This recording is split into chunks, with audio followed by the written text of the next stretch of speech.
السلام علیکم ورحمۃ اللہ وبرکاتہ۔ اعوذ باللہ من الشیطان الرجیم، بسم اللہ الرحمن الرحیم۔ ما کان محمد ابا احد من رجالکم ولکن رسول اللہ وخاتم النبیین وکان اللہ بکل شیء علیما۔ جی ناظرین، آج ہم جو ویڈیو آپ کو دکھانے جا رہے ہیں، ویڈیو بڑی اہم ہے کہ یعنی نوجوان لڑکا ہے، اس نے وہ آؤٹ کاسٹ کیا ہے ایک مولوی سے۔ اس بندے نے یہ بات کہی ہے کہ مفتی منیب الرحمان حفظہ اللہ تعالیٰ نے چشتی رسول اللہ پارٹی سے ویسے اعلان برات کر دیا۔ اور اگلی بات ہم کرتے چلیں کہ مفتی منیب الرحمان حفظہ اللہ تعالیٰ نے یعنی جو چشتی رسول اللہ پارٹی اس کے اوپر فتویٰ کیا دیا۔ تو خیر ناظرین، میں جو بات کرنے جا رہا ہوں وہ یہ ہے کہ یقین مانیے یہ ایک ایسا مکتوب فکر ہے، آپ کو پتہ ہے، جس کا میں بات کرنے لگا ہوں۔ ان لوگوں نے ساری عمر اپنے امام احمد رضا خان بریلوی کی باتیں سنائی ہیں۔ آپ کو پتہ ہے کہ آیا کہ ممبر رسول پہ بیٹھ کر یہ بات سنانا بنتا ہے کہ جی ہمارے امام احمد رضا خان بریلوی چھوٹے تھے تو پاس سے عورتیں گزری تو شرم آئی تو اپنا قمیض اٹھا لیا، منہ کے اوپر کر لیا اور نیچے سے استغفر اللہ برہنہ نظر آ رہے تھے، استغفر اللہ معاذ اللہ، ایسے کہانیاں سناتے رہے۔ کبھی کوئی اٹھتا ہے وہ کہتا ہے جی پیر عبد القادر جیلانی رحمۃ اللہ علیہ اپنے حکم کے ساتھ مردے زندہ کر دیتے تھے۔ اب تیسرا اٹھتا ہے استغفر اللہ معاذ اللہ، وہ کہتا ہے جی پیر عبد القادر جیلانی رحمۃ اللہ علیہ کی ایک مریدنی تھی، اس کو جن اٹھا کر لے گیا جی، پھر چین کا جن اٹھا کر لے گیا، استغفر اللہ۔ ایسے یہ قصے کہانیاں بیان کرتے ہیں، جبکہ یقین مانیے آمینہ کے لال جناب محمد رسول اللہ صلی اللہ علیہ وآلہ وسلم نے واضح فرمایا، بلکہ المستدرک حاکم کی بھی حدیث ہے اور موطا امام مالک کی بھی حدیث ہے، محبوب علیہ السلام نے فرمایا کہ میں آپ کے پاس دو چیزیں چھوڑ کر جا رہا ہوں، نمبر ایک رب العالمین کا قرآن، دوسرا نبی پاک صلی اللہ علیہ وآلہ وسلم کا فرمان۔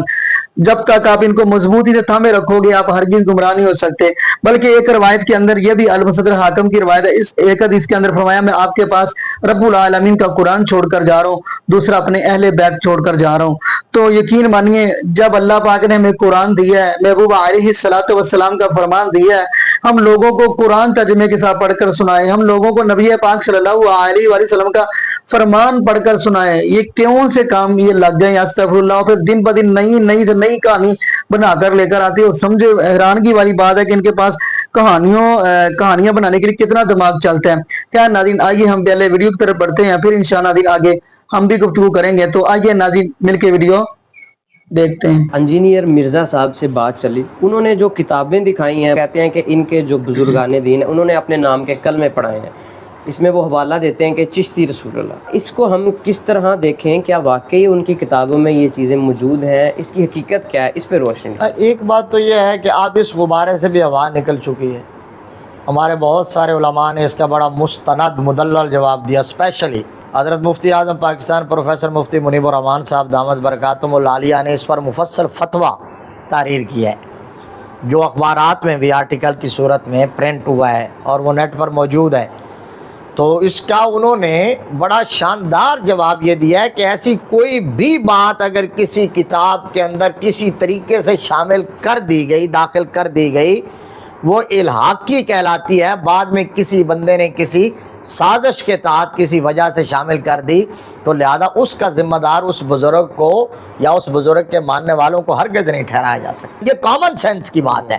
حضرت خواجہ معین الدین چشتی اجمیری رحمۃ اللہ تعالیٰ علیہ تو دور کی بات ہے، آپ یہ بتائیں کہ آپ سے پوچھا جائے، ہمارے کسی بھی عام بندے سے، ٹھیلے بان سے، ریڑھی بان سے پوچھا جائے تو وہ بھی اس بات کو ایکسیپٹ کرنے کے لیے تیار نہیں ہے۔ چہ جائے کہ اللہ کے ولیوں پر اتنا بڑا بہتان لگایا جائے، اہل علم پر بہتان، اہل حق پر بہتان لگایا جائے، تو لہذا یہ تو چیزیں سازش کے ساتھ شامل کی جاتی ہیں۔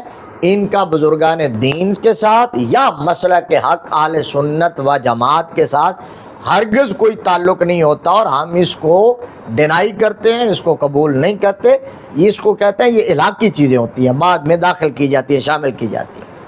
تقریباً سب علماء اہل سنت کا یہی کہنا ہے کہ یہ چیزیں شامل کی گئی ہیں، اس کو ہمارے کھاتے ڈالا گیا ہے، تو اس پہ تو میرے خیال میں تسلی ہو جانی چاہیے اب تک، لیکن بس اور نکال دیا گیا بعد میں، اور نکال دینا چاہیے، اگر کہیں کسی کتاب میں موجود ہے تو نکال دینا چاہیے۔ تو مطلب جب یہ ایک جس مکتبہ فکر کو آپ مخاطب کر رہے ہیں، جن پر آپ الزام لگا رہے ہیں، جن کے کھاتے میں ڈال رہے ہیں، جس طرح بھی آپ نے کہا، جب وہ ڈینائی کر رہے ہیں جب وہ اس کو کنڈیم کر رہے ہیں، جب وہ اس کو تسلیم ہی نہیں کر رہے، اس کو غلط کرا، تو بس پھر بات مان لیں، اس پر ختم کر دینی چاہیے۔ اس لیے میں نے کہا کہ آپ لوگ سمجھ گئے ہیں کہ مرزا صاحب کے پاس ایسی چیزوں کے سوا کوئی تعمیری کام نہیں ہے اور نہ کوئی تحقیقی کام ہے۔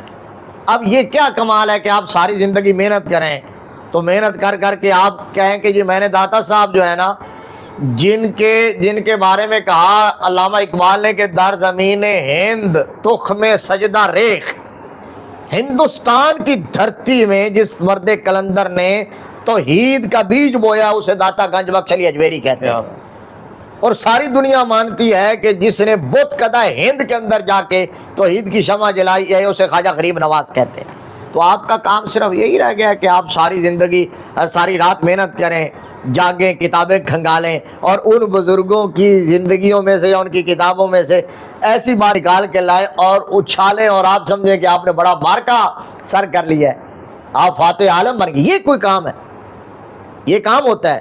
یہ پازیٹو کام ہے، تعمیری کام ہے۔ امت کے لیے کیا کام کیا؟ آپ کام کرتے تو کوئی شاندار قسم کا کام حدیث پہ کرتے اگر آپ میں صلاحیت ہوتی، کوئی تفسیر پہ آپ کرتے، کوئی آپ فقہ پہ کرتے، اصول فقہ پہ کرتے، بلاغت پہ کرتے، آپ منطق پہ کوئی کام کرتے، کوئی کام آپ کے سامنے ہوتا تو پتہ چلتا کہ یہ وہ تعمیری کام ہے جو امت کو آپ دے کے جا رہے ہیں۔ مثال کے طور پر حضور داتا گنج بخش رحمۃ اللہ علیہ کی ایک کتاب ہے کشف المحجوب شریف، وہ ایک کتاب جو ہے رہتی دنیا تک امت مسلمہ کو رہنمائی فراہم کرتی رہے گی۔ اور لوگ ارباب نظر نے کہا کہ جس کے پاس کوئی استاد مربی رہنما اور مرشد نہ ہو وہ کشف المحجوب شریف گھر میں رکھ لے، وہ اس کو استاد اور مربی کا کام دے گی۔ بالکل، تعمیری کام ہوتا ہے، تعمیری کام کریں۔ یہ یوٹیوب مطلب یہ تو کوئی ٹیکنیکل چیزیں یہ ہو سکتا ہے بند ہو جائے تو اس کے بعد تو سارا کہانی ختم ہوگی ان کی، ٹیکنیکل چیزیں بند ہو جائیں گی، ختم ہو جائے گی۔ اور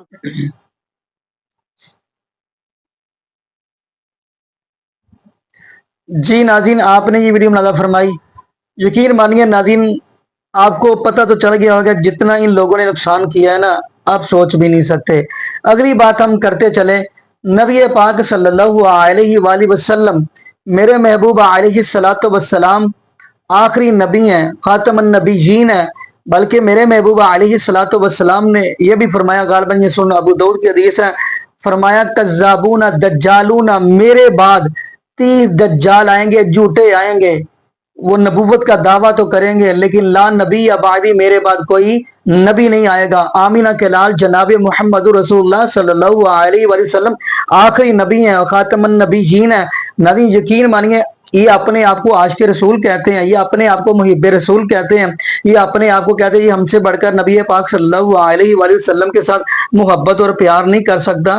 تو نبی سب سے بڑی میرے پاس دلیل یہ ہے، اگر ان کو نبی پاک صلی اللہ علیہ وآلہ وسلم کے ساتھ اتنی محبت اور اتنا پیار ہے، پھر لوگوں کو یہ نبی پاک صلی اللہ علیہ وآلہ وسلم کا فرمان ہی پڑھ کر سنائیں، کیوں یہ پھر کسے کہانیاں سناتے ہیں؟ اگر ان کو محبت ہے، اگر ان کو پیار ہے، یقین مانیے اگر ان کو نبی پاک صلی اللہ علیہ وآلہ وسلم کے ساتھ اتنی محبت اور اتنا پیار ہے، محبوب علیہ الصلوۃ والسلام کے اوپر اللہ پاک نے قرآن نازل فرمایا، وہ قرآن ترجمے کے ساتھ پڑھ کر عوام الناس کو سنائے اور نبی پاک صلی اللہ علیہ وآلہ وسلم کا فرمان پڑھ کر سنائے، پھر ہی پتہ چلے گا کہ واقعی آپ نبی پاک صلی اللہ علیہ وآلہ وسلم کے ساتھ محبت اور پیار کرتے ہیں۔ نبی ولیوں کا میں انکار نہیں کرتا کیونکہ قرآن نے اس بات کی گواہی دی ہے، الا ان اولیاء اللہ لا خوف علیہم ولا هم يحزنون، میں ولیوں کا انکار نہیں کرتا۔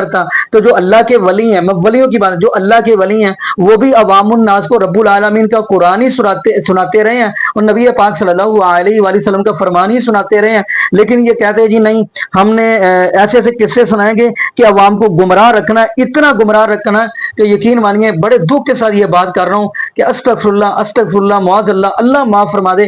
اتنے جو مکے کے مشرک تھے نا انہوں نے اتنا قوم کو یعنی گمراہ نہیں کیا تھا جتنا یہ لوگ استغفر اللہ معاذ اللہ کر رہے ہیں۔ باقی ناظرین یہاں پہ ہم دعا ہی کرتے ہیں اللہ پاک ہمیں نبی پاک صلی اللہ علیہ وآلہ وسلم کی شریعت کے مطابق زندگی گزارنے کی سیکھ دے اور اللہ پاک ہمیں 5 وقت کا پکا اور سچا نمازی بنا دے، اور جتنے بھی بے اولاد جوڑے ہیں اللہ پاک سب کو نیک نورینہ صحت تندرستی والی ایمان والی لمبی زندگی والی اولاد عطا فرما دے۔